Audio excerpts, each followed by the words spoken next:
Salut à toi, je suis extrêmement heureux de te retrouver pour un nouveau numéro du Let's Try Podcast, le podcast 100% consacré à la pratique et à la communauté du trail running. Un nouvel épisode sous format interview, sous format partage d'expérience, sous format témoignage. Et je vous présenterai mon invité et eux dans quelques instants. Juste avant, je souhaitais remercier tous les nouveaux Patreons et les nouvelles Patreons qui nous ont rejoints ces derniers temps. Et je vais nommer Loïc Guézenec, Jérôme Vallier, Jérémy Galland, Théophile 26, Théo Cazenave et Célina Blanchet. Merci à toutes et tous d'avoir rejoint la communauté des Patreons, ce fantastique groupe de passionnés, et par la même occasion vous soutenez le LTP à partir de quelques euros par mois et vous bénéficiez également de quelques contreparties puisque je vous propose des épisodes rien que pour vous, l'accès à la visio mensuelle et tout un tas d'autres sujets. Et là, juste à la fin de cet épisode, je vous passe un petit extrait juste après l'outro, un petit extrait de l'épisode que nous avons fait avec Thomas Pigois sur ma planification annuelle de la saison 2024. Si vous souhaitez donc intégrer cette communauté de soutien participatif, rendez-vous sur patreon.com/Let's Try le podcast. Les liens sont dans le descriptif de l'épisode. Allez, passons maintenant à la présentation de mon invité du jour. Dans cet épisode, je reçois une Patreon. Et oui, c'est une première fois que je reçois un soutien participatif en tant qu'invité principal du podcast. Mais c'est, vous allez le comprendre, avec un prisme bien particulier. Il s'agit de Anaïs Daché, une Patreon soutien participatif qui était déjà intervenue lors d'un épisode notamment avec la clinique du coureur et Seb Cornette, et également dans l'épisode sur le UTMB, la grande récré. Donc je suis très heureux de recevoir Anaïs au micro en tant qu'invité principal et vous allez l'entendre, c'est un prisme un peu particulier puisque Anaïs souhaite partager son expérience. Elle vit aujourd'hui aux alentours du lac du Bourget et exerce aussi son activité d'éducatrice en activité physique adaptée, et elle est également traileuse. Elle a d'ailleurs remporté la VVX 80 l'année dernière. Elle est assez performante et elle souhaite nous partager au travers du micro du LTP son expérience de vie qu'il a vu traverser des périodes assez compliquées d'anorexie mentale dans le cadre de sa pratique des sports d'endurance. Je remercie énormément Anaïs de partager avec toute transparence son histoire de vie qui va peut-être aider certaines et certains d'entre vous. Allez, je ne vais pas vous faire patienter plus longtemps et je vous laisse profiter de cette conversation avec Anaïs Daché. Bonne écoute. Salut Anaïs, je suis très heureux de te retrouver dans le podcast. Je dis de te retrouver parce que tu es déjà passé à plusieurs reprises dans le LTP. Comment ça va ? Bah écoute, ça va, merci Nico de m'accueillir. En effet, je suis déjà passée quelques fois, donc merci beaucoup. Avec plaisir. Donc tu étais passé dans un épisode avec initialement, l'épisode perdu avec Blaise Dubois et Seb Cornette qu'on salue. On avait j'avais perdu l'épisode, on avait réenregistré ça en visio, et puis tu étais intervenu aussi cet été à Chamonix lors de l'épisode à l'UTMB lors de l'épisode La Grande Récré. Donc tu es Patreon depuis combien de temps maintenant ? Depuis ça fait déjà un petit moment, je dirais bien presque 2 ans, je crois. Presque 2 ans, voilà. Donc et puis on salue aussi par la même occasion Nicolas Guéné, qui est ton compagnon de route et qu'on salue bien bas. Et ben Anaïs, merci encore une fois de nous accorder de nous accorder du temps. L'objectif de cet épisode, c'était de te mettre en avant. C'est assez rare quand j'invite une Patreon ou un Patreon en invité principal, mais vraiment le sujet de cette invitation, vous allez le comprendre un peu plus tard, c'est que tu souhaitais partager ton expérience un peu plus approfondie dans le cadre des problématiques liées aux soucis d'alimentation, etc. Donc tu nous préciseras un petit peu ça plus tard. Donc merci de nous faire ce partage d'expérience, et je pense que ça va servir au plus grand nombre. Anaïs, est-ce que tu peux te présenter en quelques mots? Qui est Anaïs Daché? Ouais, donc Anaïs Daché, comme tu l'as dit, je viens d'avoir 25 ans au mois d'octobre. Là, on enregistre en novembre 2023. Tout récemment expatriée en Savoie. Moi, je suis née à Clermont-Ferrand, mais j'ai grandi dans la Loire, et là, on a déménagé cet été en Savoie avec Nico. Mm-hmm. Je suis enseignante en activité physique adaptée, diplômée depuis 2020. à mon compte. Voilà, donc j'interviens, je pense qu'on en parlera un petit peu plus, mais j'interviens auprès de différents publics avec problématiques de santé, pathologies chroniques ou pas, voilà. Et puis sinon, je suis pratiquante de course à pied et puis plus particulièrement de trail maintenant. Depuis, ça va faire une grosse quinzaine d'années que j'ai débuté l'athlé, ouais. On va parler de tout ça. T'as un passif quand même d'athlète junior international. On va rentrer dans le détail. Puis tu as quand même aujourd'hui un certain niveau, puisque tu as gagné d'ailleurs, je crois bien, la Volvic, la VVX 80 format 80 récemment. Tu as gagné une course en duo aussi avec Nico récemment, là, non? C'était quoi? Ouais. Oui, j'ai fait la VVX, c'était au mois de mai. C'était la première fois que je faisais si long, donc 80 km. Et puis là, tout récemment, on est retourné dans la Loire, une course qu'organise le club de mes parents d'ailleurs. Donc c'est un relais à 3, donc on a fait ça avec Nico et puis un copain de la Loire. Le long de la côte rouennaise, voilà, et on arrive dans le village de mes parents, donc c'est vrai que c'était très très sympa. Puisqu'on parle du village de tes parents, vas-y, tu sais comment ça se passe dans le LTP, je vais pas te faire un topo, tu es auditrice depuis de nombreuses années, donc tu sais. C'est quoi l'environnement d'Anaïs enfant? C'est un petit village? Ouais, alors Anaïs, c'est l'aînée d'une fratrie de 3. Donc moi, j'ai une petite sœur, un petit frère. Ma sœur a 3 ans de moins, mon frère a 8 ans de moins. Une famille voilà, très, très épanouie dans la famille, une famille très portée sur l'extérieur. Voilà, je dis qu'on a toujours un peu grandi dehors, à jouer dans le terrain, dans la forêt, à se balader, à randonner, à faire du vélo. Voilà, vraiment une enfance très, très, très joyeuse, assez discrète, assez réservée étant petite. Ça pouvait être parfois même problématique. Enfin voilà, timide, maladive. Ouais, très très timide. Très très timide. Notamment avec les gens que je connaissais pas, où voilà, j'avais du mal à leur adresser la parole. Et puis voilà, une scolarité assez classique, j'ai envie de dire. Et puis une enfance très très joyeuse, une famille très soudée. On a toujours la chance d'habiter dans le village où habitent aussi mes grands-parents, donc c'est vrai que voilà, on les voyait très souvent. Donc voilà, j'en garde de très bons souvenirs. À l'extérieur? Ouais. Ouais, toujours. Enfin très souvent dehors. C'est vrai qu'on n'a pas eu spécialement de jeux vidéo, de choses comme ça.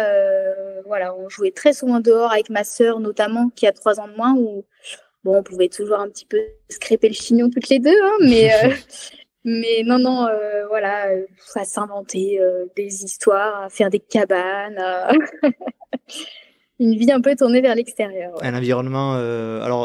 Roanne, c'est ça, tu disais?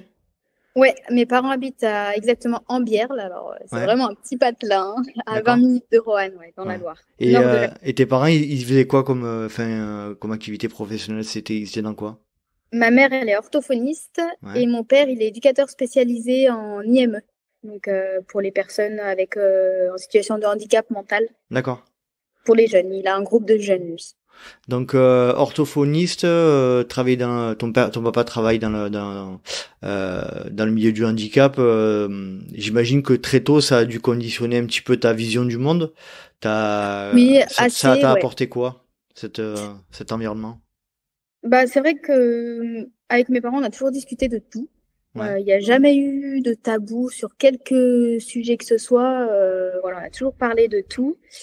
Et le fait, notamment mon père dans le milieu du handicap, je me souviens parfois ils organisaient ce qu'ils appellent le gentleman de l'ARSA. L'ARSA, c'est une petite association là-bas. Et en fait, l'idée, c'était qu'une personne, entre guillemets, valide, court et accompagne une personne en situation de handicap. Ils faisaient ça une fois par an, un vendredi soir. Et depuis toute gamine, j'ai des souvenirs que j'allais courir. Alors au début, j'étais accompagnée par un autre adulte, mais j'allais courir pour accompagner ces personnes et j'en garde de chouettes souvenirs. Ouais. Donc voilà, j'ai toujours eu une ouverture un petit peu sur ce monde-là. Ouais. Très très tôt, en fait, c'était naturel pour toi Ouais, entre guillemets, d'être confronté au monde du handicap, hein, ça c'est pas le cas pour tout le monde, hein, d'être confronté sitôt à ces problématiques-là. Donc toi, j'imagine que c'était assez naturel de. Complètement. C'est vrai que puis, moi, j'ai vraiment vécu dans un environnement où, voilà, on stigmatisait pas les gens. Enfin, voilà, il n'y avait pas de critique. Chacun est comme il est, quoi, et c'est bien comme ça. Donc c'est vrai que je suis assez ouverte sur ce domaine-là, tout ce qui est le handicap, les maladies, etc., etc. Ouais. Je pense que tu es ouverte aussi sur plein d'autres sujets, hein, de manière générale. On se connaît un petit peu maintenant parce qu'on a passé pas mal de jours ensemble à Chamonix pour l'UTMB. Et c'est vrai que tu es quelqu'un qui qui n'est pas, je pense qui critique très peu les gens. J'ai l'impression. Ouais, assez peu. C'est pas ta nature, ça. Non, pas du tout. Non, pas du tout. Qu'est-ce que ça t'apporte après? Donc c'est un mix entre le sport, on a bien compris, entre le sport, parce que tu disais tout à l'heure que tes parents étaient dans un club. Alors ils étaient dans un club ou ils étaient responsables? Qu'est-ce qu'ils avaient? Quel rôle ils avaient? Alors étonnamment, mes parents ont toujours été sportifs. Mon père a fait du foot, ma mère a fait beaucoup de natation synchronisée à un bon niveau, très bon niveau même à Lyon. Ouais. Donc très sportif. Et puis, moi, j'ai débuté l'athlé, j'avais 7 ans, je crois, dans un petit club à 10 minutes de la maison. Et c'est quand j'ai débuté l'athlé que mon père s'est mis à courir un petit peu, au début. Ouais. Et puis après, à faire pas mal de vélo, VTT. Et puis, il s'est dirigé lui-même vers le trail. Maintenant, il fait pas mal de trail. Et puis, ma mère a eu une grosse période où elle faisait plus grand-chose. Et elle s'était mise il y a quelques années à la marche athlétique, qu'elle a arrêté ensuite à la période Covid. Voilà, il n'y avait plus d'entraînement. L'entraîneur ensuite a arrêté. Donc elle s'est mise également à courir et sur le trail aussi. Donc maintenant. Donc c'est toi qui as amené tout le monde avec toi. Mais la question que je me pose, c'est à 7 ans, qu'est-ce qui te pousse à t'inscrire à l'athlé? C'est quoi l'histoire? Je ne sais pas. Je ne sais pas. Non, depuis petite, j'ai fait du basket, j'ai fait de la danse, j'ai fait du judo. J'ai fait plusieurs sports. Et pourquoi cette année-là, je leur ai dit, j'ai envie d'essayer l'athlé. Je ne sais pas. Tu t'en rappelles pas? En général, c'est souvent quand on voit des compétitions à la télé ou des. Ouais. Personne t'a inspiré, une amie, non? C'est vrai que c'est étonnant. Je crois pas. Faudrait que je redemande à mes parents, mais je sais pas pourquoi. Mais ce qui est sûr, c'est que j'ai accroché après à l'athlé. Hein. Donc tu t'es inscrit dans un club d'athlé pur, donc j'imagine avec tout ce que ça engendre derrière, le lancer, les sauts, etc. C'est ça. Ouais. Au début, c'est vraiment l'école d'athlé. Hein, donc t'es gamin et tu touches à tout. C'est ça, le lancer, les sauts, la course à pied, etc. Mais rapidement, moi déjà, ce que je préférais, c'était courir. Plutôt que les autres choses. Et puis courir longtemps. Donc rapidement, après, je suis passée sur les compètes, c'était du 1000 mètres, du 3000 mètres, etc., etc. Quand tu dis courir longtemps, tu sentais dès le début, dès ton inscription au club d'athlé, que t'avais envie, plus c'était long l'effort et plus ça te correspondait, c'est ça que ouais, j'adorais. Et comment t'arrives à expliquer ça? Je sais pas, je pense que j'avais certainement certaines capacités déjà qui étaient présentes et du coup pour moi c'était entre guillemets facile. Donc du coup qui dit facile dit prendre plus de plaisir que quand tu fais quelque chose qui est compliqué pour toi. Tu sentais que tu avais des capacités un peu au-dessus des autres de ce point de vue-là? Ouais, assez, au-dessus des autres, oui et non, mais c'est vrai que c'était quelque chose qui me posait pas de problème d'aller courir, alors que quand on me disait aujourd'hui on va faire du lancer, finalement je vais rentrer chez moi. C'est vrai qu'on va pas se mentir, il y a pas de vidéo dans le podcast, mais t'es pas très taillé pour le lancer, c'est vrai. Non. Effectivement. C'est quoi la suite là au club d'athlé? Donc tu fais tes premières années, tes premières armes, t'apprends quoi? T'apprends la technique, les gammes, ouais, exactement. Tu allonges un peu les distances, c'est ça?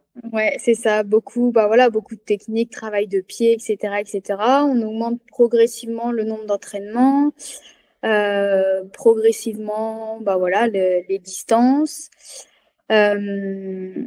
Après, du coup, j'ai basculé, ils étaient affiliés, mais j'ai basculé au club à Rouen, donc le club athlétique du Rouennais.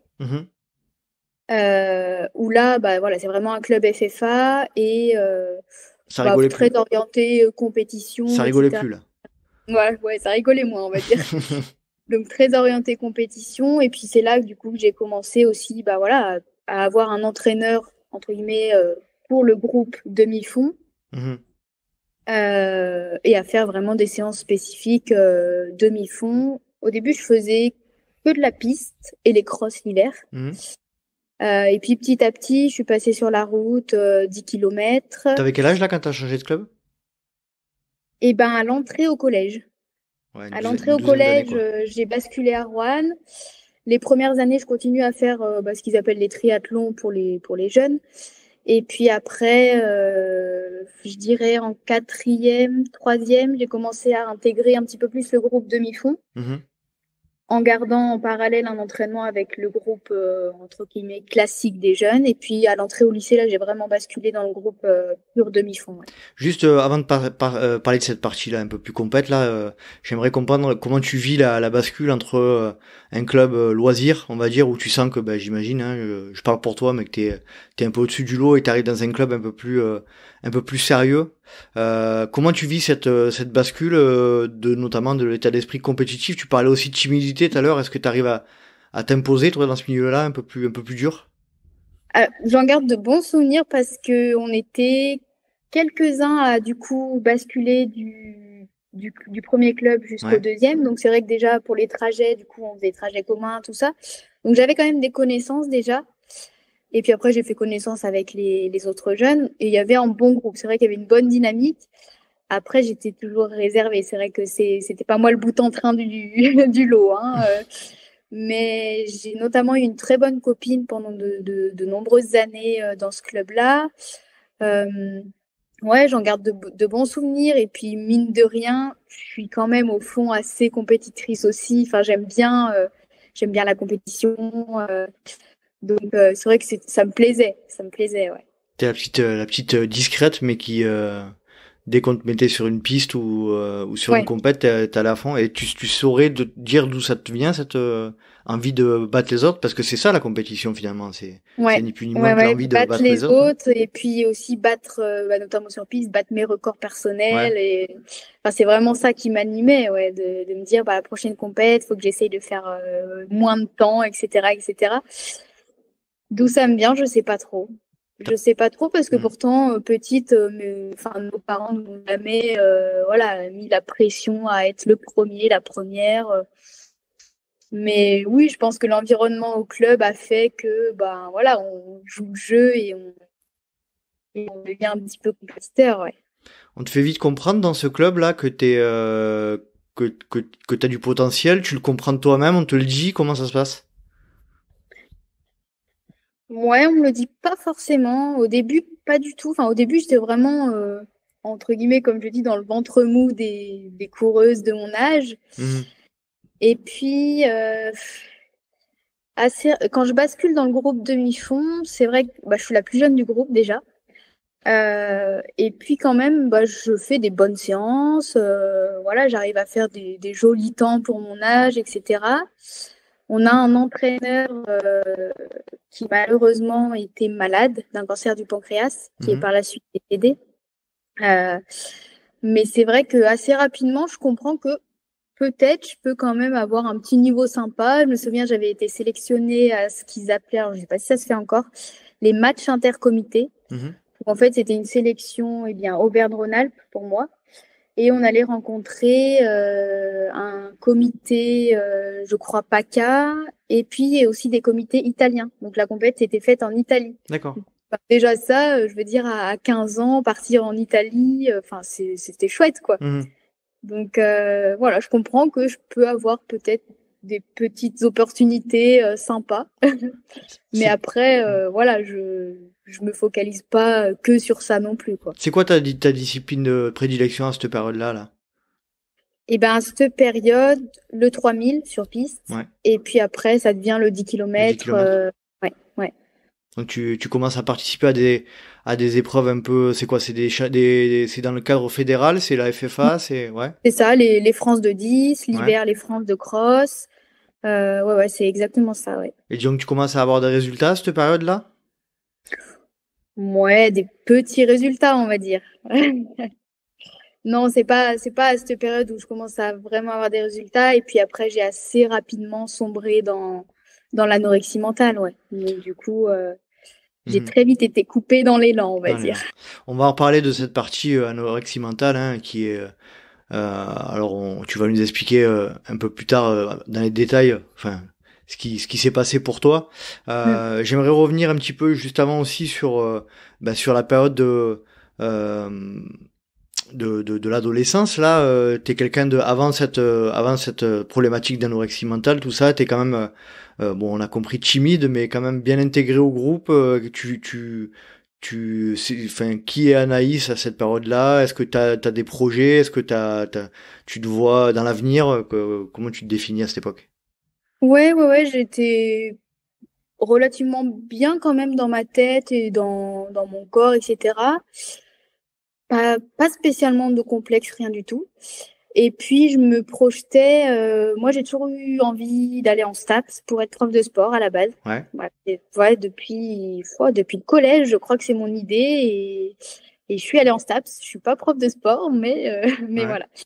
Mais pourtant, avec ta timidité, c'est pas simple. Qu'est-ce que tu t'es dit, ça va être compliqué, mais je veux vraiment faire ça? Ouais, c'était vraiment mon idée depuis toujours. Pourquoi ça, je sais pas. C'est vrai que j'ai eu au collège et au lycée, je me souviens d'une prof au collège et un prof au lycée qui m'ont vraiment marqué, avec qui je partais sur l'UNSS, etc. Et je trouvais ça génial, quoi. Donc voilà, moi je me voyais prof de sport. Je me voyais prof de sport. Et puis après, j'ai bifurqué sur la licence APA plus tard, mais ouais, j'avais quand même un projet bien défini déjà. Pour qu'on comprenne un petit peu mieux cette période de transition, là, tu nous as expliqué tout à l'heure que tu perds un de tes entraîneurs, tu perds ton entraîneur d'athlète. Je pense que c'est ça aussi qui te bouleverse énormément dans cette période-là. Est-ce que tu peux nous situer un petit peu comment ça se passe, cet environnement sport, études, tout ça, et pendant cette période un peu sombre, quoi. Ouais. Et ben c'est en 2014. 2014, en janvier, on apprend que notre entraîneur du coup est atteint d'un cancer du pancréas. On avait prévu un stage dans le sud aux vacances de Pâques, qu'on fait quand même. Il est présent, mais c'est un autre entraîneur du club qui supervise un petit peu plus tout ce qui est les entraînements. Donc voilà, c'est assez joyeux quand même si on voit bien que notre entraîneur principal est quand même pas en bonne forme, et voilà, ça peut être un peu impactant quand même. Moi, je me souviens que j'étais jeune quand même, donc voilà, c'était pas facile. Et puis, il est décédé le 1er juillet. Donc, le 1er juillet, il est décédé. Enterré le 4 juillet. Moi, j'avais jamais vécu d'enterrement, en fait, parce que j'ai encore, à l'heure d'aujourd'hui, mes 4 grands-parents. Voilà, j'avais jamais perdu de quelqu'un de proche. Donc, c'est vrai que ça m'impacte beaucoup. Et en fait, à la suite de ça, je sombre dans l'anorexie. Je dirais dans les 2 semaines qui ont suivi, j'ai commencé à petit sombrer dans l'anorexie. Alors, c'est très, très progressif au début, hein. Mais je pense que ça a été l'élément déclencheur.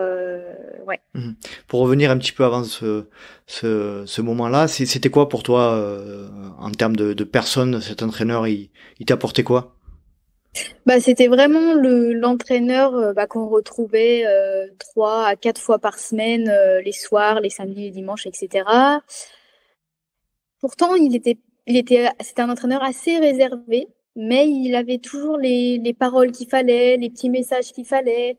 Enfin, voilà, il était très protecteur. C'était un papa d'ailleurs de 2 jeunes enfants, donc voilà, il était très protecteur avec les personnes du groupe. Et ouais, on avait quand même un bon groupe, de bonnes relations. Je me souviens le stage, en petit groupe, c'était très très chouette. Donc c'est vrai que le fait de le perdre, déjà le groupe a volé en éclats. Il y en a plein qui ont arrêté. Et puis à la suite, il a fallu retrouver un nouvel entraîneur, refaire connaissance, etc., etc. Donc c'est vrai que c'est pas facile, quoi. Ouais, c'est clair. Quand tu dis, c'est aussi le but, hein, c'est de partager ton expérience. D'ailleurs, je te remercie pour ça. Hein. Mais de rien. C'est pour qu'on comprenne un peu le processus qui t'a amené à avoir ces problématiques-là.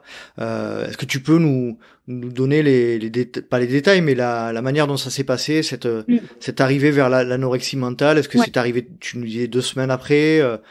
Est-ce que tu t'en rends compte toute seule et comment ça se traduit? Ouais. Ah oui, je m'en souviens très bien. Ça va faire 10 ans, mais je m'en souviens très bien.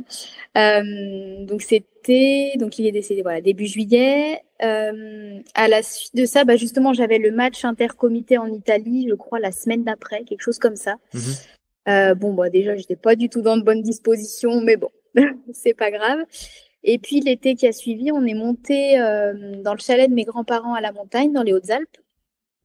Et je me souviens que déjà là, je commençais à réduire un petit peu les portions dans l'assiette, à plus trop forcément prendre de goûter dans l'après-midi.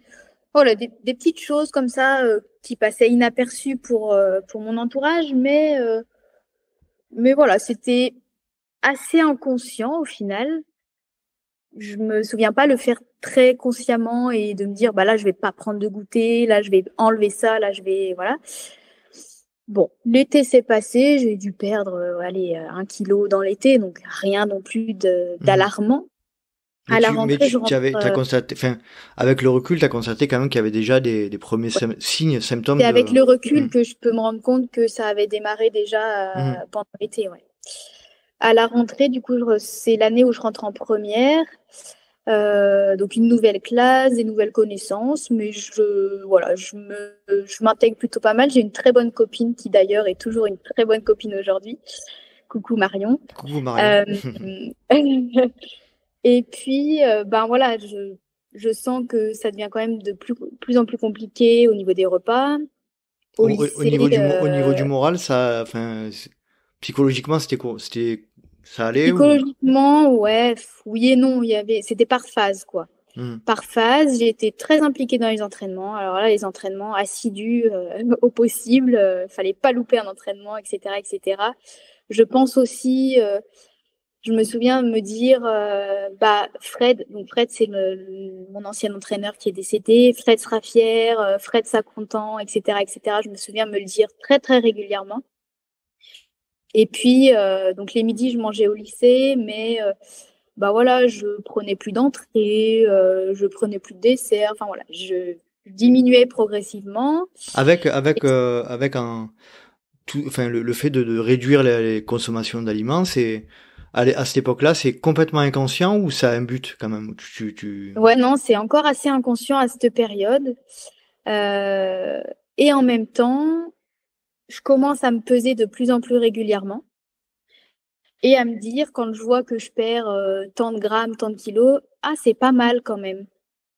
À me dire, c'est pas mal, je vais courir plus vite, c'est pas mal. Voilà, à être assez contente de perdre et en même temps, j'ai pas l'impression de rationaliser le fait que je mange moins, enfin de me dire, là je vais manger moins, là j'enlèverai ça, etc. Je me permets encore une fois de te couper, mais tu conscientises le fait que t'as envie de maigrir, de mincir ou de maigrir, de perdre du poids pour être plus performante à l'époque. Mais est-ce que tu à l'époque le conscientises? Est-ce que tu sais d'où ça venait, cette notion de relation entre le poids et la performance, ou c'était vraiment Non, je sais pas trop parce que dans ma famille déjà, j'ai jamais eu de réflexion de cet ordre-là. Je pense que ça viendrait plutôt du milieu de l'athlé, ou alors pas mes entraîneurs personnels, mais tu vois, des fois sur les compètes où tu peux entendre des entraîneurs faire certaines réflexions aux athlètes féminines notamment. Donc je pense que j'avais des exemples de ça? J'ai des souvenirs, oui, d'entendre certains entraîneurs dire à leurs athlètes si tu avais 1 ou 2 kilos en moins, tu irais plus vite. Ouais. Donc ça t'a donc ça marque un petit peu, et puis au fond de toi, ça reste au fond de toi, et quand je voyais que tu perdais 1 ou 2 kilos, je me disais finalement peut-être que j'irais plus vite. Bon. Et puis je me souviens d'un mercredi midi, donc les mercredis midi par contre je mangeais à la maison. où ma maman avait fait les courses et elle avait acheté des petits, alors je sais même plus comment ça s'appelle, mais en gros des petits carrés au chocolat et au caramel que j'adorais, que j'adorais. Et elle m'en proposait un à la fin du repas et je lui dis non.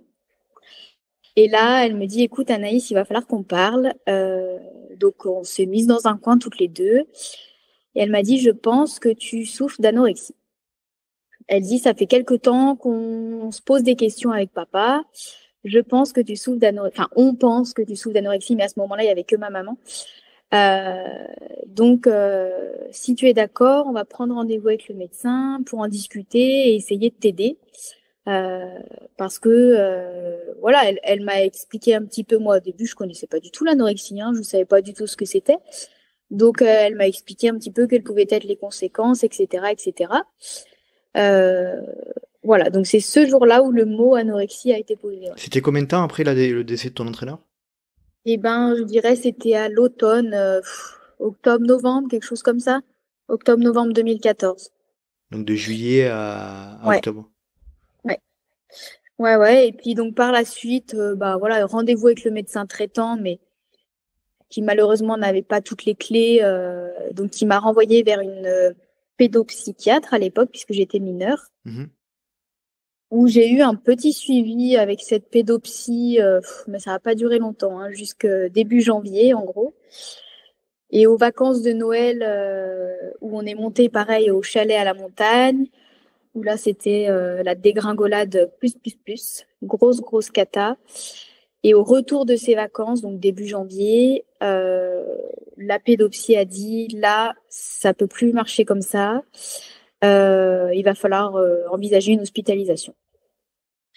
T'avais Voilà. perdu beaucoup de poids, enfin t'avais, ouais. Ouais, j'avais beaucoup perdu. Et puis j'avais fait une dernière compétition en salle à Lyon, je me souviens, avant les vacances de Noël, où je me revois arriver, c'était un 800 mètres, et je me revois arriver et m'effondrer. Déjà, j'étais arrivée franc dernière de la course, complètement à la ramasse.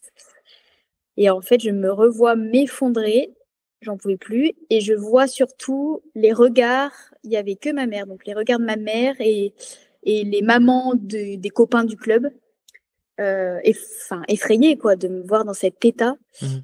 Et je le revois vraiment ces regards, et encore aujourd'hui, je me dis, mais je devais vraiment faire peur, quoi.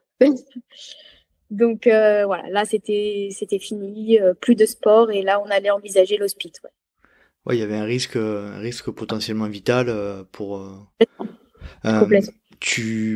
à l'époque, à cette époque-là, malgré le fait que le mot anorexie soit clairement positionné, que tu sois allé voir une pédopsychiatre, etc. Ça n'a rien changé à ton approche de l'alimentation. Tu as continué en fait à Ouais. un peu inconsciemment à te priver de Ouais, manger, ouais, ouais. quoi. Mm.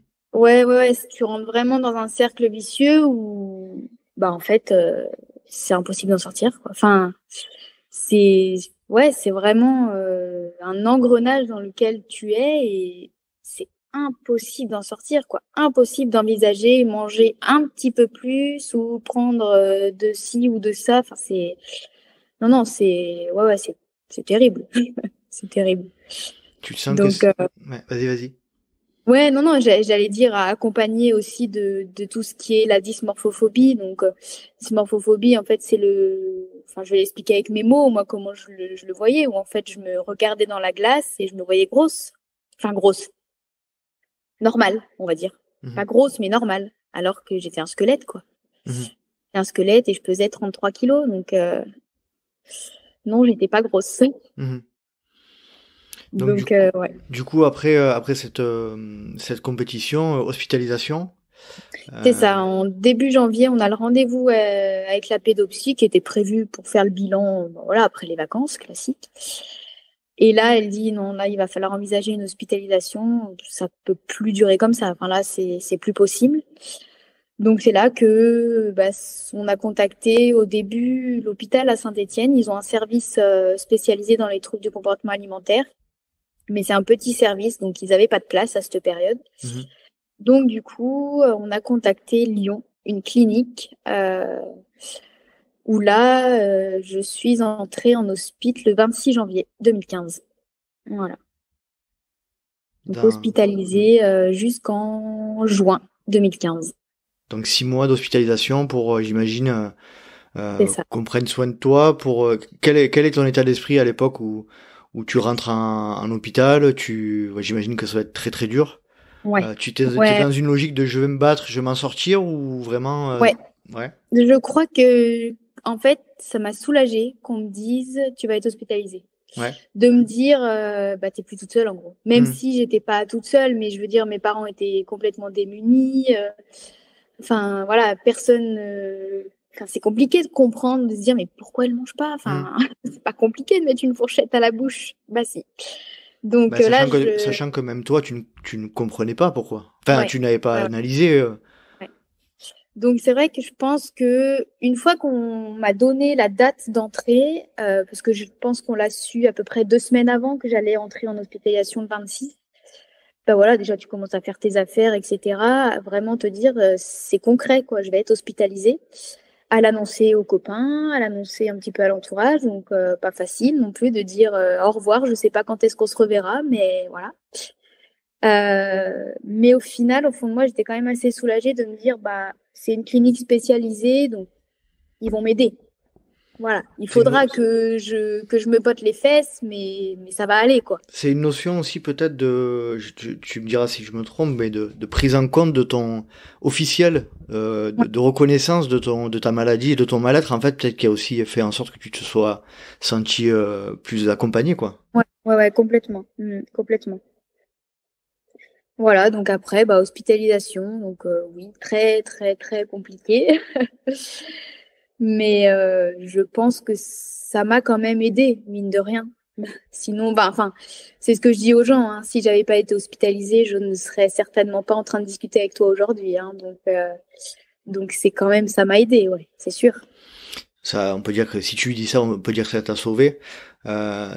Quelles étaient à côté de l'anorexie mentale, donc c'est cette problématique d'alimentation, il y avait d'autres représentations un peu psychologiques de comportements un peu psychologiques. T'avais des pensées noires, etc. ou ça se limitait entre guillemets qu'à l'alimentation? Non, jamais trop eu de pensées noires, ni de tout ce qui est les tocs, les choses comme ça. Jamais trop. C'était vraiment très très centré sur l'alimentation où en fait je tournais en boucle. Mais c'était obsessionnel dès le matin, qu'est-ce que je vais manger au petit déjeuner, qu'est-ce qu'ils vont m'apporter au petit déjeuner, et le midi, et qu'est-ce que je vais avoir. Et en même temps, c'est très chronophage parce qu'en hospice, tu fais pas grand-chose de tes journées, quoi. Donc, tu as le temps de penser à tes repas et à ce que tu as mangé et à ce que tu vas manger et à combien ça peut peser, etc., etc. Donc, c'est vrai qu'au début, c'est vraiment insupportable. Puis petit à petit, tu fais ton chemin et puis tu progresses. On t'accompagne psychologiquement en parallèle à l'hôpital, ouais. Ouais, j'ai un suivi psychologique et puis un psychiatre pour tout ce qui est les traitements. Que j'ai eu quelques traitements, Oui, parce que c'est considéré comme une maladie psychiatrique, l'anorexie mentale. Hein, complètement. On n'est pas sur de la psychologie ou de la psychothérapie, on est vraiment sur de la psychiatrie, hein, clairement. Ouais, complètement. Donc, soit médicalisé, soit médicamenteux, etc. Et puis un suivi par un psychiatre, quoi. Ouais, c'est ça. Suivi par un psychiatre et puis au début très très cadré. Voilà, je vais pas rentrer dans les détails non plus parce que c'est pas le plus intéressant, mais c'est une chambre où t'as pas grand chose et où t'es très très entre guillemets fliqué quoi. Moi, je veux dire, j'avais pas de toilette dans la chambre, j'allais aux toilettes, il fallait que je sonne, il y avait quelqu'un derrière la porte des toilettes, on avait 3 douches dans la semaine, voilà, c'est quand même pas anodin et c'est drôle parce que j'en rediscutais avec ma sœur la semaine dernière. Et je lui disais que je pense qu'il y a encore certains, entre guillemets, traumatismes de cette période. Waouh, c'est pas anodin à 15 ans de vivre ça, être coupé de ses parents, son frère, sa sœur, sans contact, zéro contact. Donc ça marque quand même. T'as constaté une amélioration de ton état au fur et à mesure du temps? T'étais quand même sur une pente positive pendant ces 6 mois? Ouais. Oui, progressivement, voilà, tu reprends du poids, donc mine de rien, ça a un impact aussi sur tout ce qui est le psychique, le système nerveux, etc. se remet à fonctionner entre guillemets normalement, donc c'est tout un engrenage positif qui se remet en place. Donc tu progresses, le fait de reprendre du poids, et ben moi, la clinique où j'étais, ça marchait sous contrat. Donc j'avais le droit au début à recevoir des lettres, et puis après à recevoir des appels, et puis après les visites, etc. Donc au début, Donc c'était mine de coupé rien, de toutes les ouais, sollicitations ouais, extérieures. j'ai passé un mois complètement sans contact, D'accord. zéro, rien du tout. Mes parents pouvaient appeler la clinique pour avoir des nouvelles, eux, mais moi, je ne savais pas du tout ce qui se passait à l'extérieur, par contre. D'accord. Et il s'en est passé des choses. Donc, voilà. Et puis après, tu reprends des contacts progressivement. Et mine de rien, c'est du plaisir. Donc, ça te pousse aussi à te dire, bah voilà, tu vois que tu progresses, tu as le droit à revoir tes parents, tu as le droit à avoir l'appel de ton papy, ta mamie. Mhm. Et tu te dis, bah voilà, il faut pas que je relâche, quoi. Donc voilà. Sur l'aspect accompagnement psychologique par rapport à cette maladie, c'est quoi l'idée du milieu médical dans cette période-là? C'est vraiment aller en profondeur, essayer de comprendre ce qui s'est passé, comment, pourquoi, c'est ça? Ouais, c'est ça, essayer de comprendre. Alors, comprendre le pourquoi j'ai sombré dans l'anorexie, pas tellement, parce qu'au final, on pourrait, hein, voilà, je me souviens par la suite, j'ai eu des suivis où on essayait de comprendre le pourquoi du comment, mais j'ai envie de dire maintenant c'est là, il faut avancer, mais plutôt essayer de comprendre ben, pourquoi j'ai ces pensées-là, et quand j'ai ces pensées-là, qu'est-ce que ça vient faire pour moi, qu'est-ce que ça engendre, etc., etc., et essayer de changer un petit peu ces pensées et progressivement, bah voilà, aller vers un mieux-être C'était des espèces de pensées réflexes que tu avais ouais, par rapport ouais, à l'alimentation, tu penses? ouais, complètement éviter certains aliments parce que bah c'est des aliments gras, sucrés, ça va me faire grossir. Enfin voilà et petit à petit changer cette façon de penser et de se dire bah non, c'est pas des aliments qui vont te faire grossir, mais c'est des aliments qui vont te nourrir et t'amener vers une bonne santé. Donc voilà, c'est tout un cheminement qu'on fait et que je continue Mhm. encore aujourd'hui. À cette époque où tu te prives clairement de t'alimenter, t'as des notions comment dire, théoriques liées à l'alimentation ou c'est vraiment des idées préconçues et ça en termine à tout ce que tu manges, ben ça fait grossir. Ouais, j'ai jamais eu trop d'idées théoriques. J'ai par exemple jamais calculé les calories, Mhm. jamais. J'ai jamais trop pesé non plus. Mais c'était plus ouais ces idées préconçues. Ouais, ces idées préconçues et par contre me peser moi ou parfois je pouvais me peser mais 15 fois dans la journée quoi. Enfin, Mhm. ça en devenait complètement aberrant quand tu y penses avec du recul. Tu dis mais n'importe quoi. Mais sur le moment, voilà, c'était le seul moyen que j'avais de me rassurer et de me dire, bah, c'est bon, ouf, j'ai pas pris 100 grammes, ouf. Là, Mais ouais, tu dis c'est n'importe quoi, mais en même temps, quand on est en train de parler d'une maladie oui, psychiatrique, donc totalement. c'est pas de l'ordre du commun, du comment dire, de l'habituel. Donc c'est vrai qu'aujourd'hui, je pense qu'il y a beaucoup de personnes à l'écoute de ce podcast qui vont aussi peut-être je pouffe, mais c'est pas pour rire, hein, mais peut-être un petit peu se reconnaître dans cette notion de se peser régulièrement, tout ça. Toi, c'était vraiment, on était arrivé à des niveaux Bah, de, c'était maladif. ouais, Enfin, c'était mal, ouais. c'est une maladie d'ailleurs, mais oui, oui, à une moindre mesure, je pense qu'il y a beaucoup de personnes qui ont des comportements un peu compliqués en lien avec l'alimentation, sans parler d'anorexie ou de réels troubles du comportement alimentaire, mais je pense qu'il y a plus d'une personne voilà, qui va écouter cet épisode et qui va peut-être se dire, ah ouais, j'ai peut-être des comportements un petit peu problématiques, on va dire. On en reparlera un petit peu plus tard par rapport aux conseils Mhm. que tu donnes. Je crois que c'est l'orthorexie, hein, c'est ça? Si je Oui, dis pas de bêtises. complètement. L'orthorexie, C'est un ouais. trouble du comportement lié à l'obsession de manger sainement. Hein, Ouais, c'est un peu c'est ça. ça Mm. aussi. On en reparlera un petit peu plus tard. Pour terminer, pour que tu continues un petit peu sur le fil de l'histoire de ton hospitalisation et de ta sortie Mhm. d'hospitalisation, tu peux nous expliquer un petit peu comment ça se passe après? Ouais, ouais, ouais. Donc, moi, je suis sortie donc en juin. Donc retour à la maison chez mes parents. Et puis donc bon, je rentrerai pas dans les détails parce que alors c'est une histoire familiale et puis ça concerne ma sœur, mais voilà. Ma sœur a également été hospitalisée pour anorexie. Donc elle à Saint-Étienne, puisque entre-temps une place s'était libérée. Donc en fait, quand je suis rentrée à la maison, il y avait mes parents et mon frère. Il n'y avait pas ma sœur. Je le savais, hein. Je le savais avant de sortir qu'elle était hospitalisée, mais bon, c'est quand même bizarre de rentrer à la maison et ta sœur et elle encore hospitalisées. Donc pendant l'été, on est monté un petit peu au chalet à la montagne et puis progressivement, j'ai repris un petit peu voilà, les petites randonnées, les petites balades, on va même dire, avec mes parents, voilà. Très progressivement reprendre un petit peu de l'activité physique douce. Et puis ensuite la rentrée. Donc moi j'ai redoublé ma première du coup, puisque j'avais loupé 6 mois de l'année. Voilà, bah, ça s'est bien passé. J'étais en parallèle toujours suivie par une psychologue. Ça a duré pendant de nombreuses années. Nutritionniste ou pas du tout?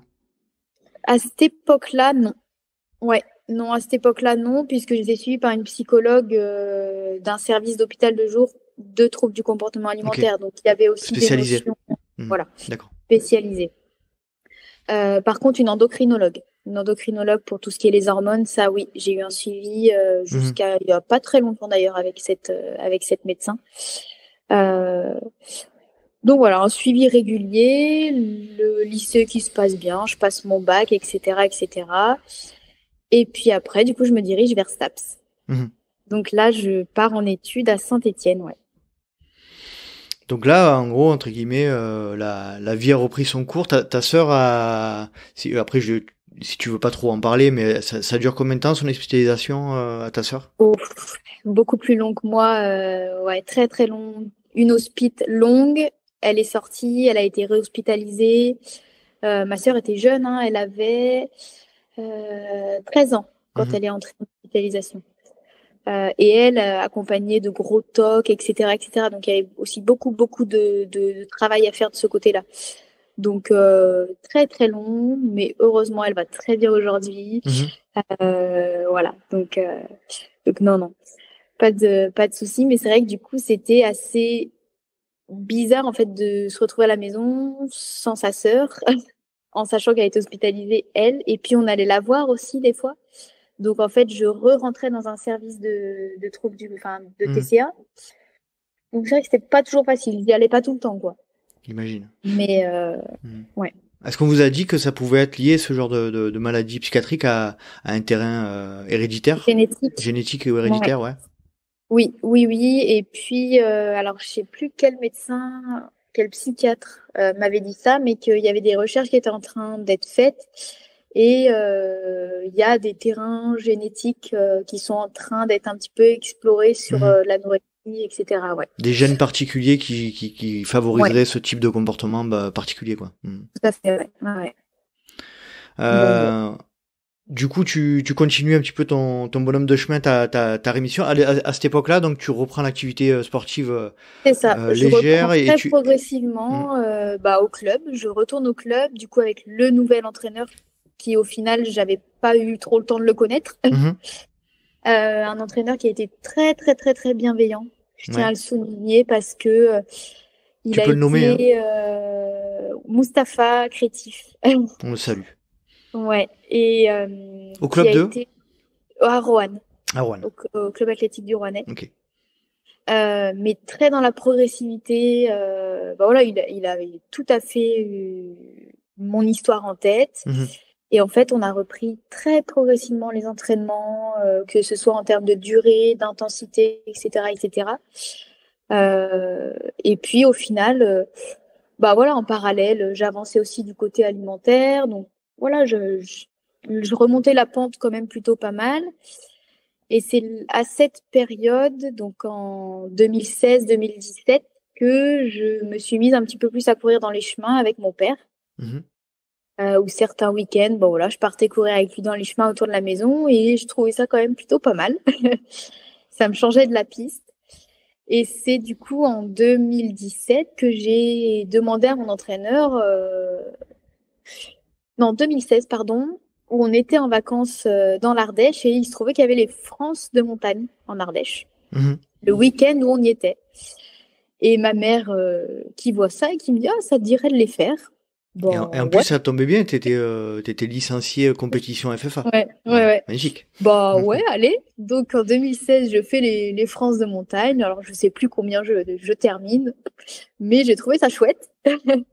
Je me souviens encore de voir l'arrivée des gars. Il y avait qui? Il y avait Sylvain, il y Sylvain avait Cachard, évidemment. Ouais, Robin Farissier, tout ça.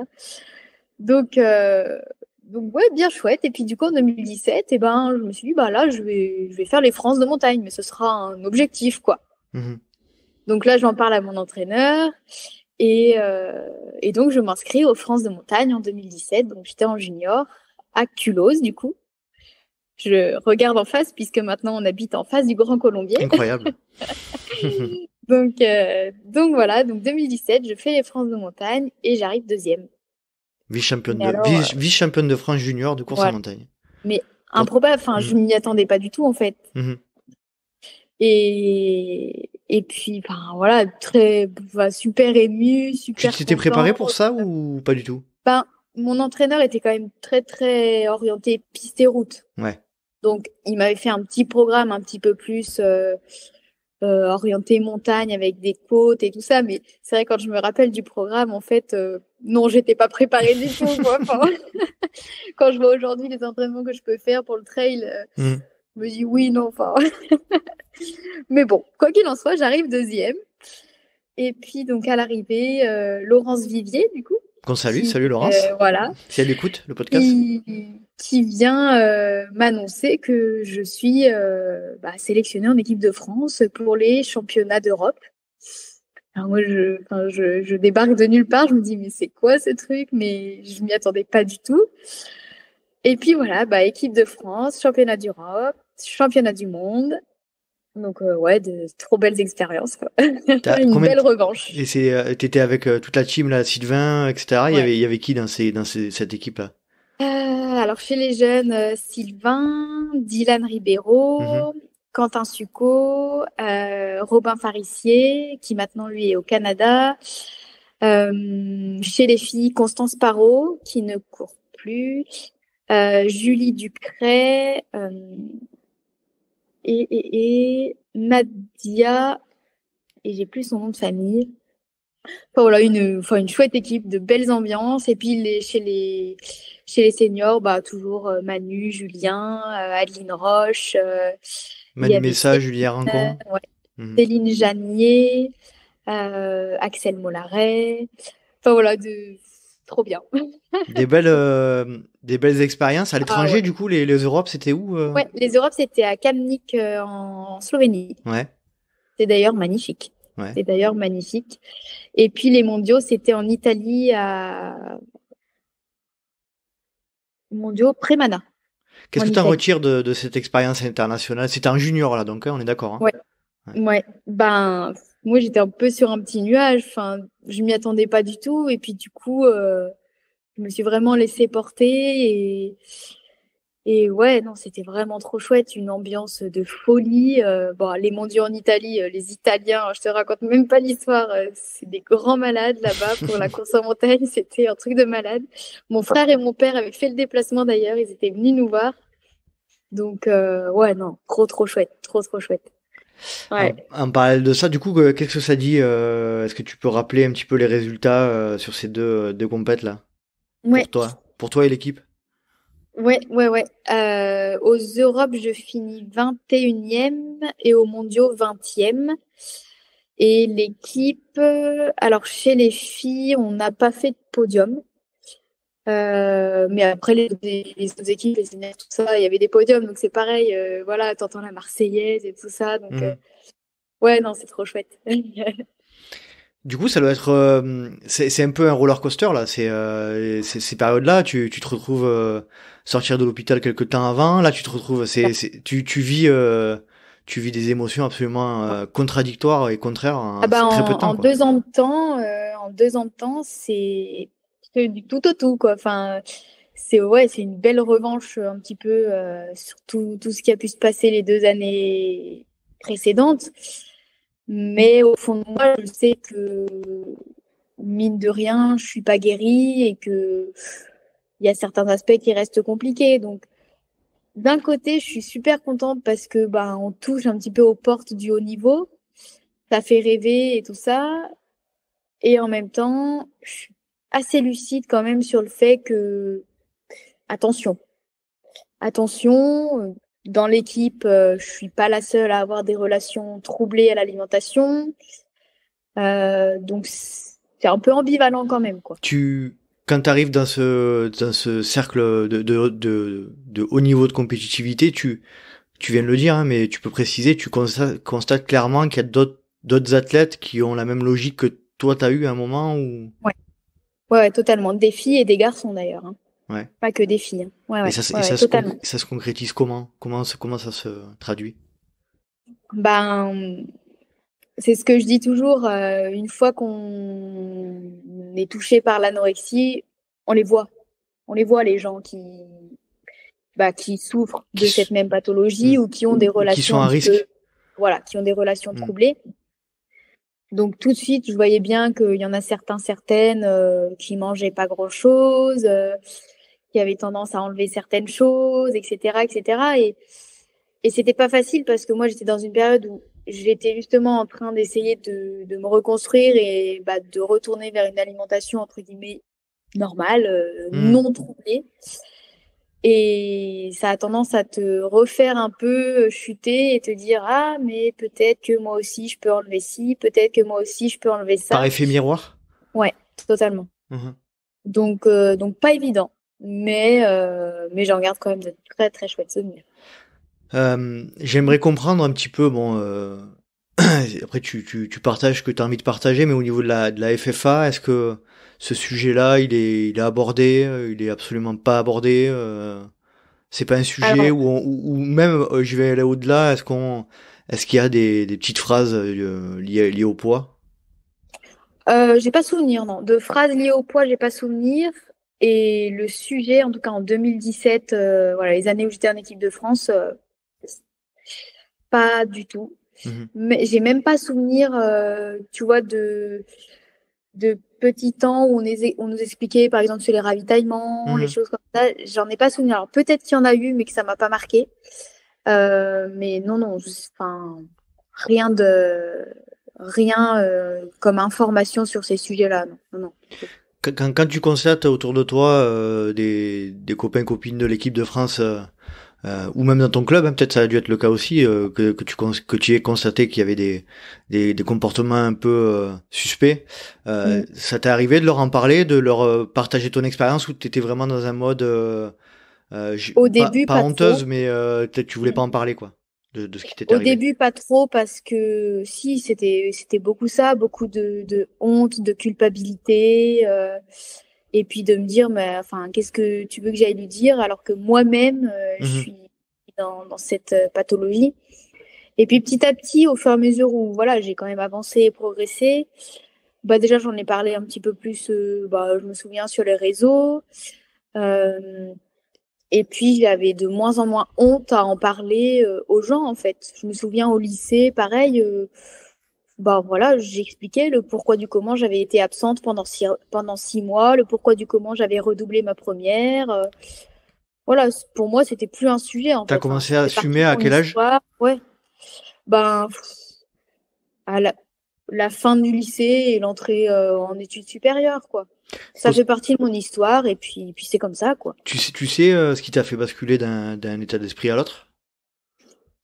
Non, c'est pas tellement. Je pense que j'ai le fait d'avancer et de me dire que ça va aller maintenant. Et puis de me dire aussi que peut-être ça peut aider certaines personnes de se dire que c'est possible, en fait, de s'en sortir, c'est possible d'aller mieux et c'est pas une fatalité. Donc je me suis dit pourquoi pas en parler et puis si ça peut aider, tant mieux. Parce que faire un post sur les réseaux sociaux, t'es en quelle année là? En 2017, 18, non? Ouais, c'est ça. Ouais. Ça doit pas courir les rues, les posts dans le milieu du sport sur ce genre de sujet-là. C'est quoi les réactions quand tu communiques sur ce sujet-là? Tu partages ta propre expérience sur les réseaux, Oui, du coup? Ouais. ouais, c'est ça, complètement. C'est beaucoup de félicitations de m'en être entre guillemets sortie, alors Mhm. que bon, je pense qu'on ne s'en sort jamais vraiment. Il y aura toujours des points de vigilance, mais voilà, des félicitations, ouais, beaucoup de gens qui sont contents de voir que c'est possible, que je vais mieux, etc., etc., parce que je sais qu'il y a eu des personnes qui ont été très, très inquiètes, ouais. Mhm. En 2000, enfin, quand vraiment j'ai sombré, ouais, j'ai des copains, copines qui ont été très, très inquiètes et voilà, ils étaient un peu soulagés de se dire, ouf, ça va mieux. Mhm. Tu te sentais, comment dire, chargé d'une mission de communiquer sur ce point de vue-là? Parce qu'on a bien compris quand même que t'es quand même quelqu'un qui a tendance à penser aux autres de par ton éducation, à essayer de soutenir les autres et tout. Je pense que c'est aussi lié à ce qui t'a Oui, amené complètement. à communiquer de cette manière. Oui, oui, oui, complètement. Et bah ouais, je me suis toujours dit pourquoi le garder pour soi. Déjà, le fait d'en parler, ça fait du bien, de pas garder les choses pour soi. Et puis je me suis dit au début, mes copains copines qui comprenaient pas au final ce qui se passait, peut-être si j'explique, peut-être qu'ils vont comprendre un peu mieux ce que c'est et ce que je peux vivre. Alors même si quand on le vit pas, on comprend pas, hein, Mhm. mais voilà, le fait de lire certaines phrases, de dire ok, elle vit ça, ok, ça se passe comme ça pour elle, etc. Et puis pour les gens que je connaissais pas, et ben de me dire s'ils ont dans leur entourage ou si eux-mêmes ils souffrent de cette pathologie, voilà, voir que c'est possible et que on peut redevenir épanoui dans sa vie. Et donc ouais, j'ai toujours un peu cette idée de transmettre et de montrer que qu'on peut s'en sortir, quoi. Mhm. Du coup, par rapport à cette notion de transmettre et d'aider les autres, tu nous as dit tout à l'heure que tu suis une formation APA, activité physique adaptée. Est-ce que tu peux Ouais. nous expliquer pourquoi bon, j'imagine que c'est lié à ton historique personnel familial aussi, mais pourquoi tu choisis cette formation et comment ça se passe dans les années qui suivent sur ce point de vue-là? Ouais.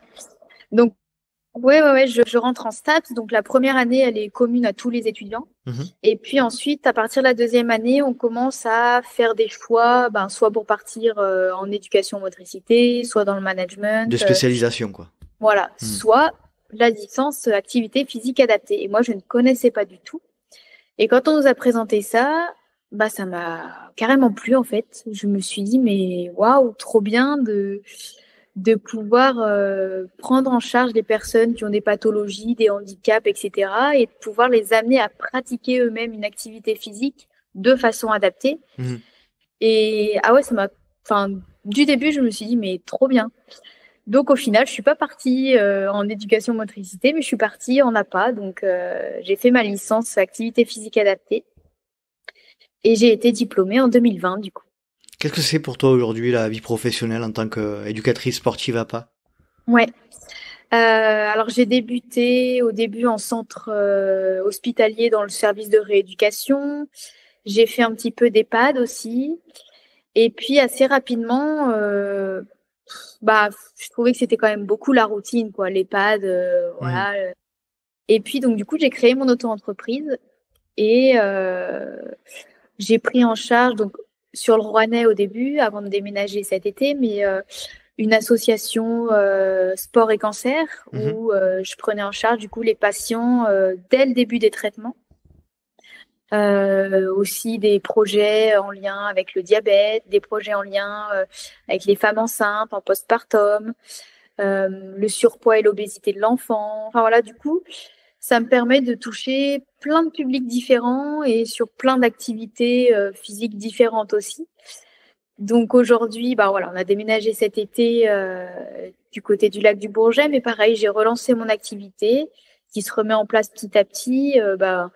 Toujours à peu près pareil. Voilà, je vais avoir un groupe de femmes enceintes, un groupe de femmes en postpartum, un groupe d'enfants en situation de surpoids. J'ai un groupe de personnes en situation de handicap mental. Enfin, voilà, plein de publics différents. La formation, elle est vraiment axée sur toutes les. Enfin, j'imagine que là, tu viens d'en parler, que t'as beaucoup de publics différents. Comment tu t'es formé? Comment on vous forme à toutes ces pathologies-là? Est-ce qu'il y a des spécialisations? Ouais. Alors, ouais, on a c'est beaucoup de gros modules où on vient apprendre telle pathologie, quelles en sont ses conséquences, et ensuite comment on peut adapter la pratique d'activité en fonction des conséquences de cette pathologie, les points de vigilance à avoir. Et puis on pratique aussi de façon adaptée. Donc moi je me souviens, on a fait du basket fauteuil, du rugby fauteuil. Voilà, on essaye de se mettre vraiment dans la peau des personnes qui peuvent souffrir de telle ou telle pathologie. Donc ouais, on a de bonnes bases de connaissances sur tout un panel de pathologies. Et ensuite, comment on adapte la pratique d'activité physique à ces pathologies-là. Ouais. Qu'est-ce que ça t'apporte, toi, en tant que personne, ce métier-là Moi, je suis vraiment épanouie dans ce que je fais et j'adore accompagner ces personnes qui, parfois, ça fait des années qu'elles n'ont pas bougé de leur fauteuil. Et de se dire, là, elle va pouvoir ne serait-ce que ressortir le long de sa rue, on va marcher 1 minute, mais ça faisait 10 ans que la personne n'avait plus fait ça parce qu'elle ne pouvait plus. Voilà, là, j'ai l'exemple, je prends en charge un monsieur à domicile et un monsieur avec un diabète très, très sévère, obésité très, très sévère. Et au début, j'y allais, on faisait 10 minutes, un quart d'heure de séance. Il ne pouvait pas faire plus. Et aujourd'hui, on arrive tout doucement à faire 45 minutes de séance d'affilée. Et voilà, c'est trop bien. Et puis lui, il se sent mieux. Quand il va faire ses courses, il peine moins à faire ses courses. Donc en fait, c'est aussi tous les retours qu'on a des gens qui, dans leur quotidien, ils se disent, là, quand même, c'est plus facile de faire les gestes du quotidien, etc., etc. Donc, ouais, non, c'est beaucoup d'apprentissage et puis d'humilité par rapport à ces personnes. Non, je suis très très très très chouette. Tu peux être fier, en tout cas, c'est un super métier. J'en profite aussi pour en placer une pour Virginie, qui est également infirmière libérale à domicile, et je sais que le travail que vous faites, il est spécial, il demande beaucoup de dévotion et beaucoup de patience, ça demande du temps, ça demande voilà, des fois, finalement, on va peut-être même pas tant pratiquer que ça, mais en fait, la personne avait besoin de parler, alors on va beaucoup parler, et puis on va faire quelques exercices, mais c'est vrai que, c'est vraiment de l'humain, quoi. C'est de l'humain. C'est cool. Bravo, en tout cas. Pour en revenir sur ta pratique du trail aujourd'hui, parce que on l'a dit tout à l'heure, t'as fait une belle performance sur la VVX, etc. Est-ce que tu peux nous dire un petit peu comment tu pratiques aujourd'hui? J'imagine que c'est que trail, toi, aujourd'hui? Oui, maintenant, oui, maintenant je fais essentiellement du trail parce que j'adore ça, j'adore être dans les chemins. Mais très progressivement, j'ai commencé à allonger les distances, je dirais en 2019 et puis ensuite à la suite du Covid, c'est ça. Très très progressivement, passer sur des 20, 30, 40 bornes. Et puis cette année, du coup, le 80 de la VVX, au mois de mai. C'est vrai que j'adore quand c'est long et en même temps faire que du très long, non, en tout cas pas pour l'instant parce que je suis encore jeune et que j'aime aussi bien des fois aller me faire un peu péter le caisson sur des formats courts. Mais ouais, je suis vraiment épanouie. Au jour d'aujourd'hui, j'ai plus d'entraîneur. Ça fait quelques années maintenant, mais j'en ressens pas vraiment le besoin. Alors après, j'ai la chance d'avoir un copain kiné et très très très tourné sur les lectures, l'écoute de podcasts. Voilà, on est très tourné là-dessus tous les deux. Donc c'est vrai qu'on s'inspire beaucoup. Je vois, tu vois, pour la VVX, on avait fait un plan quand même. J'avais un plan d'entraînement fait par nous-mêmes, Mais ouais, voilà, on est très épanouis. On fait ce dont on a envie. Cet été, on a fait beaucoup de vélo. Enfin voilà, très Un épanouis couple dans notre sportif qui vit sa passion à fond. à fond. Il faut quand même dire que Nico a quand même un niveau Oui, il assez court bien. conséquent. Hein. Il court, oui, Il oui, il court court bien. le garçon. Il le dit pas, Il le dit mais jamais. quand même, On faut le le salue, suivre. on le salue bien bas, Nico. C'est un Ouais. super gars. Justement, raconte, enfin voilà, sans rentrer trop forcément dans l'intimité de votre couple, mais deux compétiteurs, trailers comme ça, voilà, ça doit, tu l'as dit un peu juste avant, mais ça doit parler que de trail ou vous faites un peu autre chose quand même. Ah, on fait quand même autre chose, mais c'est vrai que nos semaines sont quand même beaucoup tournées vers le sport, etc., etc. Bon, les copains sont des sportifs, donc oui, oui, forcément, ça tourne beaucoup autour du sport, mais sans prise de tête. Enfin, je veux dire, voilà, si tel jour on a envie de faire une sortie, je sais pas où, sur le massif à côté, bon, bah ok, on va faire une sortie à côté, et puis on s'adapte. Là, je vois, alors, spoiler, Nico va faire une course sur route Ah en début d'année. ouh là là. Ouh là là! Mais du coup, tu vois, voilà, il va se faire un plan d'entraînement bah, plutôt axé route. Mais je sais déjà que je vais l'accompagner, je vais le tirer sur les séances en vélo, etc., etc. Enfin voilà, ouais, on est très épanouis dans notre pratique et c'est très chouette. Quelle importance il a, Nico, dans ton équilibre aujourd'hui? Oh, ouais, une grosse importance. Ouais, non, non. On s'est rencontrés bah, en 2017 avec Nico. Donc période où bah, j'étais quand même en reconstruction. C'était pas toujours facile, hein. Hmm. Donc voilà, il m'a toujours soutenue, toujours épaulée, encore aujourd'hui. Donc voilà, je pense qu'on a grandi, enfin la relation a grandi aussi avec l'évolution liée à la maladie, etc. Mais ouais, ouais, c'est très, voilà, c'est quelqu'un ouais, qui m'a toujours épaulée, toujours soutenue et qui a toujours trouvé les mots justes pour faire en sorte que ça aille, quoi. Mhm. Même les périodes où ça pouvait être un peu plus difficile, et ben voilà, on accepte et ça va aller. On va Mhm. changer ça, ça va aller, quoi. Ah, Donc, il positive énormément, il t'apaise aussi. ouais, Mhm. ouais, ouais.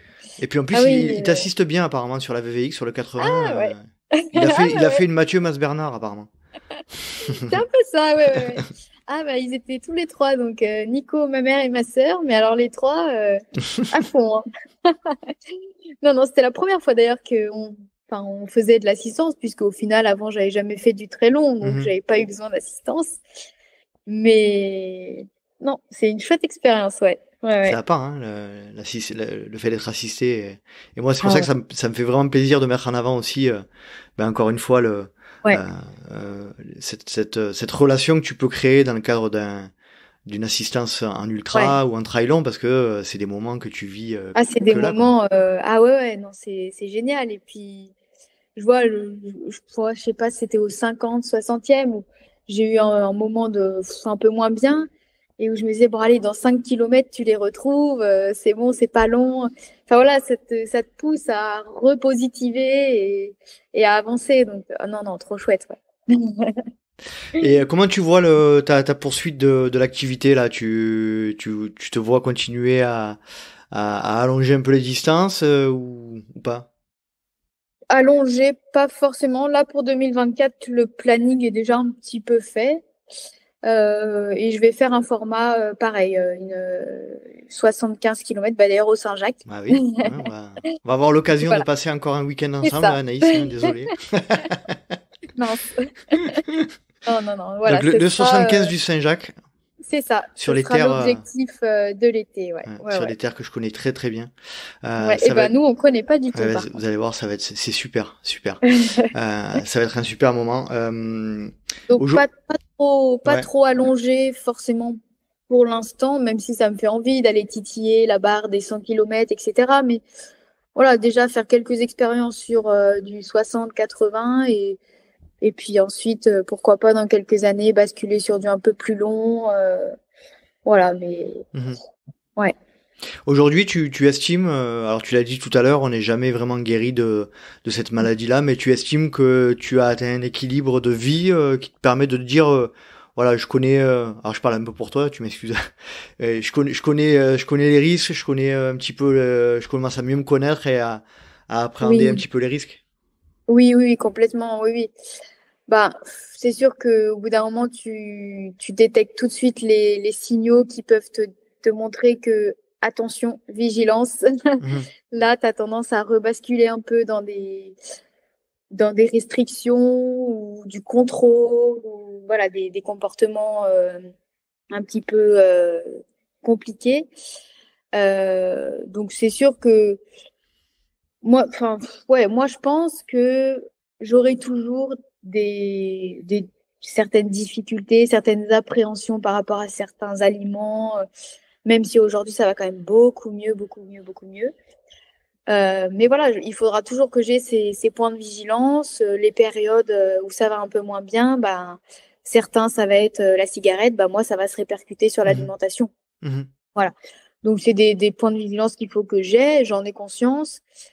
Mon entourage en a conscience aussi. Nico, il est là pour te le faire de temps en Ouais, temps, ouais, ouais. tirer la sonnette d'alarme quand il constate qu'il y a Oui, des choses ou... oui, oui, oui, bien sûr, ouais, ouais. Mais même moi-même, en fait. Mhm, mhm, Moi-même, je m'en rends compte et tout de suite, je me dis, attention, va pas plus loin. mhm. Et puis au final, ça rebascule dans le positif assez rapidement. Mais oui, oui, voilà, c'est des choses sur lesquelles il faut toujours en avoir conscience et être vigilante, même s'il faut pas non plus penser que à ça et il faut vivre, quoi. Après, je pense que c'est important aussi de mettre en avant que bah, c'est une maladie et que c'est pas 0 ou 1, c'est pas je suis malade, je suis pas malade, c'est que Ça. c'est quelque chose qui est sous-jacent, hein, un peu Ouais, comme les dépressions, comme les voilà, exactement, et il faut exactement. être conscient que c'est bah, qu'on est parfois ça peut revenir et C'est il faut ça, être hyper voilà, vigilant. selon Mm. les périodes de la vie, les périodes où il y a des chamboulements personnels, professionnels. Bon, bah, le moral va un peu moins bien, et bah, ça va se répercuter sur l'alimentation. Mais après, j'ai envie de dire, le jour où bah, le moral va aller mieux, et bah, ça ira mieux. Mhm. Donc, euh, donc non, non. Enfin, voilà, aujourd'hui, je vais quand même beaucoup mieux. Je me pose quand même beaucoup moins de questions quant à l'alimentation. Et ça, il n'y a pas photo, c'est quand même vraiment bien. Ah, puis surtout, t'as entre guillemets, le courage et enfin, le recul pour en parler au podcast, sachant que bah, il va être quand même un peu écouté, hein, même si c'est pas voilà, c'est pas RTL ou RMC, mais il va être un Ouais, peu quand même, écouté. hein. Et c'est tout à ton honneur d'en parler. Oui, oui, Alors, oui. Bah, c'est sûr qu'il y a quelques années, je pense pas que j'aurais été capable d'en parler comme ça, mhm. parce que c'était encore trop frais, parce qu'il y avait encore des points de difficulté ou je ne sais quoi. Mais c'est vrai que maintenant, bah, ça va faire 10 ans, mine de rien, hein, que j'ai sombré dans l'anorexie. Donc, il y a eu du chemin de parcouru depuis. Et puis voilà, maintenant, enfin, j'ai plus honte d'en parler. Et puis, comme je te disais tout à l'heure, si ça peut aider certaines personnes, et ben, tant mieux, quoi. Est-ce que, c'est une question qui me vient là, est-ce que le fait que le trail long et l'ultra trail soit quand même un sport qui donne la part belle à la nutrition, à l'hydratation, c'est quelque chose qui toi te perturbe, pourrait t'handicaper éventuellement vu ton histoire? Oui, oui, oui, je vais pas le cacher, oui. Notamment il y a quelques années, au début où je commençais à faire un petit peu enfin, les formats où il faut se ravitailler, en fait. Il faut commencer à Voilà. bouffer un peu, ouais. Et là, au début, c'était impossible. Ouais. Impossible. Donc, en fait, je courais, mais je ne me ravitaillais pas. Mm. Donc, bah, des fois, je finissais, mais j'étais complètement à la ramasse, j'en pouvais plus. Et puis, petit à petit, quand même, j'ai bien pris conscience que bah, il allait falloir mettre du carburant, sinon ça allait pas pouvoir durer comme ça. Et puis, comme je suis quand même passionnée et que j'aime être dehors, bah voilà, j'ai fait ce qu'il fallait pour. Même si au début, bah, je mangeais des choses, mais c'était quand même pas conséquent et Pas ça ne suffisant. couvrait pas, voilà, Mm. ça c'était pas suffisant. Mais petit à petit, bah pareil, voilà, j'ai fait mon chemin, j'ai testé certaines choses, ça me convient pas, j'en ai testé d'autres, ça me convient pas. Voilà, j'ai fait mon petit bonhomme de chemin et maintenant j'arrive à me ravitailler totalement correctement, j'ai envie de Mhm. dire. Donc, voilà, aujourd'hui, non, ça va quand même beaucoup mieux de ce côté-là aussi. Ouais. Ouais, ouais. Très bien. Qu'est-ce que tu donnerais comme conseil à celles et ceux qui nous écoutent et qui se poseraient des questions sur ce sujet-là? Euh, Clairement, comme tu l'as dit tout à l'heure, je pense qu'il y a quand même, on voit autour de nous des comportements qui sont un peu à risque. Qu'est-ce que tu pourrais leur donner comme conseil, toi, vu ton expérience? Ouais, comme conseil, c'est compliqué parce que c'est quand même, l'alimentation, c'est quand même très personnel, quoi. C'est Mhm. très, très personnel. Mais j'ai envie de dire, alors, que ce soit une personne elle-même ou qui se pose des questions pour quelqu'un de l'entourage, ben, voilà, de se dire que si vraiment on en ressent le besoin, il faut se faire aider. Il faut faire appel à quelqu'un, bah, ça peut être déjà son médecin traitant, Mhm. lui en parler, voilà, lui dire, ben là, j'ai l'impression quand même que au niveau de l'alimentation, j'ai un peu des relations troublées, je me pose des questions sur ce que je mange, j'ai tendance à éviter certains aliments. Voilà, déjà, j'ai envie de dire déjà le médecin traitant. Et puis après, ben, s'il y a besoin de plus, bah, un suivi psychologique. Enfin, je veux dire, il n'y a pas de tabou à avoir en fait. C'est pas une honte d'aller voir un psychologue quand on en a besoin, quoi. Mhm. Donc, pas hésiter à se faire aider et puis se dire que c'est pas en perdant du poids qu'on va courir plus vite. Loin de là, hein. Je peux vous reprendre l'exemple de mon 800 mètres en salle où non, non, loin de là. Hein. C'est sûr que je pesais pas lourd, mais je courais pas vite non plus. C'est sûr. Donc, Mhm. non, non, il faut vraiment être vigilant et puis l'alimentation, ça doit rester un plaisir aussi, quoi. Oui, ne pas faire d'excès, mais en fait, ne pas faire d'excès ni dans un sens ni dans l'autre. Donc, euh, donc voilà. Puis en plus, Rester. on a quand même la chance, malgré tout, moi qui fais un peu d'ultra, euh, on a quand même un peu la chance de pouvoir manger un peu plus que les autres quand même. Ça c'est Bah, quand même pas mal. Hein. c'est clair, c'est clair. Ah non, Donc faut non, pas s'en c'est priver. clair. Ouais, il faut pas se priver, il faut pas se prendre la tête, quoi. Enfin, que dans les périodes, voilà, pré-compétitives. Bah voilà, on fasse un petit peu attention. Il y en a qui vont diminuer un petit peu certaines choses, des fois l'alcool et tout ça. Oui, bien sûr, voilà, pour pas risquer d'avoir des problèmes intestinaux pendant la Mhm. course, d'accord. Mais après, au quotidien, faut pas se prendre la tête, quoi. Enfin, faut vivre, hein, on n'a qu'une vie, donc l'alimentation, ça doit rester du plaisir, c'est sûr.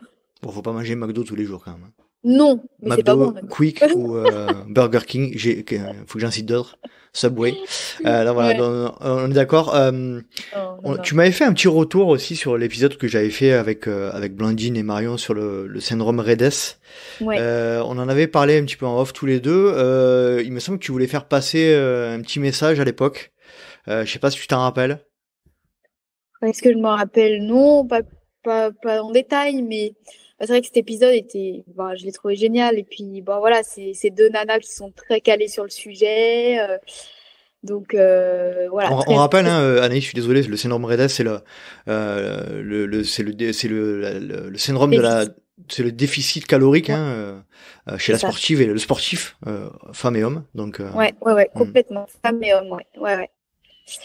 Mais bah, c'est sûr que ça, c'est pareil. Il faut être vigilant parce que, notamment dans notre sport où on fait du long, où on a tendance à, bah voilà, mine de rien, à brûler énormément de calories dans notre pratique.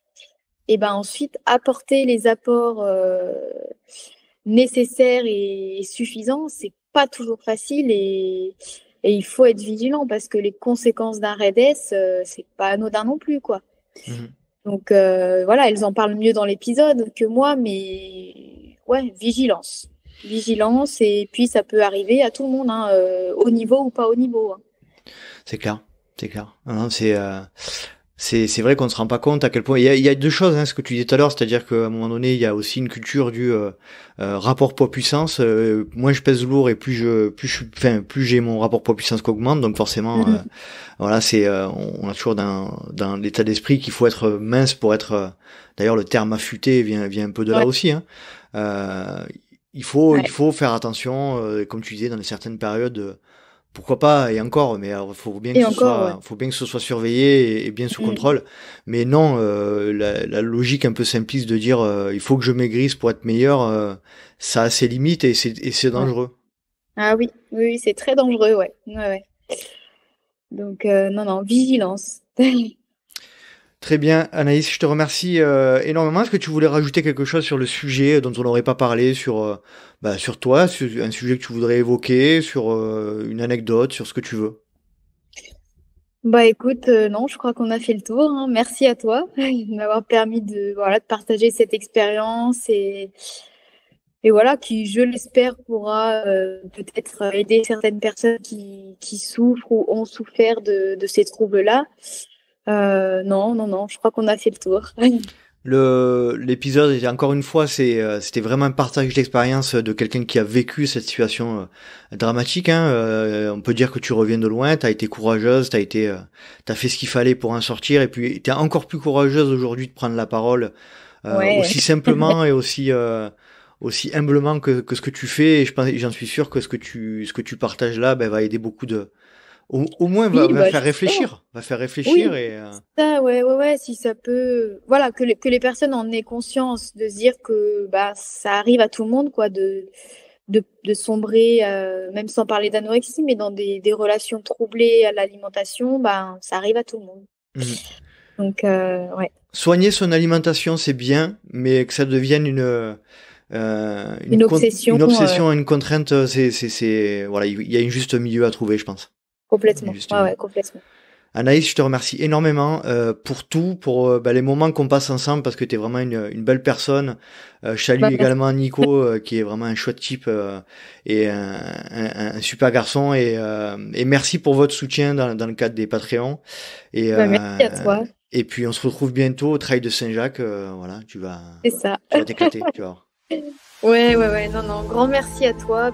Voilà, pour tout ce que tu proposes, tout le contenu très très chouette et inspirant, et puis toutes les discussions qu'on peut avoir aussi en off via les Patreons ou même que entre nous.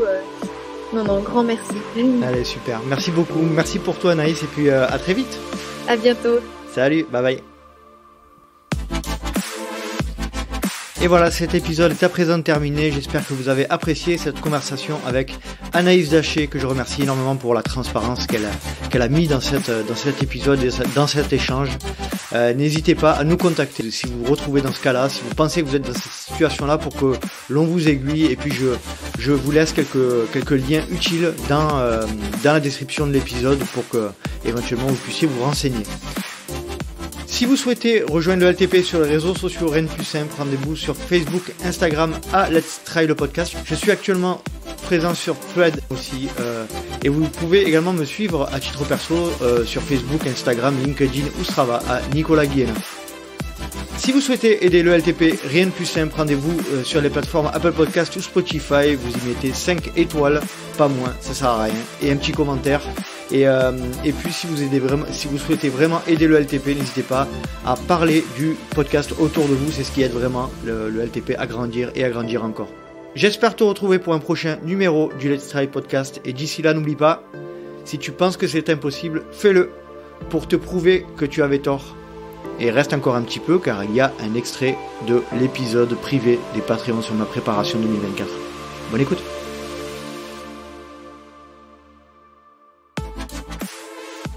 Et donc là, si on compare les SV1 et SV2, l'année dernière sur le test à plat, j'avais un SV1 à 172, un SV2 à 183. Et cette année, on est sur plutôt un SV1, si on parle en fréquence cardiaque, 150 quelque chose, non 155, et SV2 à 173. Donc on voit qu'il y a une énorme différence de SV1 et de SV2, que clairement la modalité de test d'effort fait évoluer aussi le SV1 et le SV2. Alors c'est aussi peut-être lié au fait que l'année dernière j'ai passé le test alors que j'étais vraiment dans une phase où je faisais beaucoup d'endurance. Donc certainement que le SV1 était plus haut, lié au fait que je passais beaucoup de temps à SV1, et que cette année j'ai fait beaucoup moins d'endurance et que le SV1 est descendu. Mais bon, on voit qu'il y a une grosse différence entre les deux quand même. SV1 et SV2. Hein, et SV2. Non, c'est quasiment comparable en fait à une différence entre un test en vélo et un test à plat. Ouais. Un test à pied en fait. Ouais.